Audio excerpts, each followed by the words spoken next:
আসসালামু আলাইকুম রহমতুল্লাহ। আজ 16ই জানুয়ারি, পবিত্র জুমার দিন। আর এই দিনে রাসূলের প্রতি দুরূদ প্রেরণ করবেন সবাই।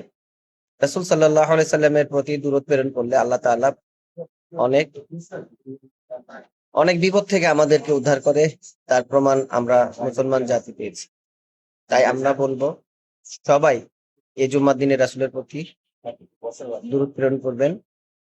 আর বিশেষ করে আজ আমার ভাই, আমার মুসলিম জাতির ভাই এবং আমার আল্লাহ তাআলার বিধিবিধান হিসেবে আমার সুপ্রিয় ভাই শরীফ ওসমান হাদির জন্য সবাই দোয়া করবেন, যাতে আল্লাহ তাআলা তাকে জান্নাতুল ফেরদৌস দান করেন। তো বন্ধুরা, সবাই আমাদের জন্য দোয়া করবেন এবং আমার ভাই ওসমান হাদির জন্য দোয়া করবেন। আর আজ জুমার নামাজ থেকে শুরু করে মাগরিবের আগ পর্যন্ত সবাই দুরূদ প্রেরণ করবেন রাসূল সাল্লাল্লাহু আলাইহি সাল্লামের প্রতি। ধন্যবাদ।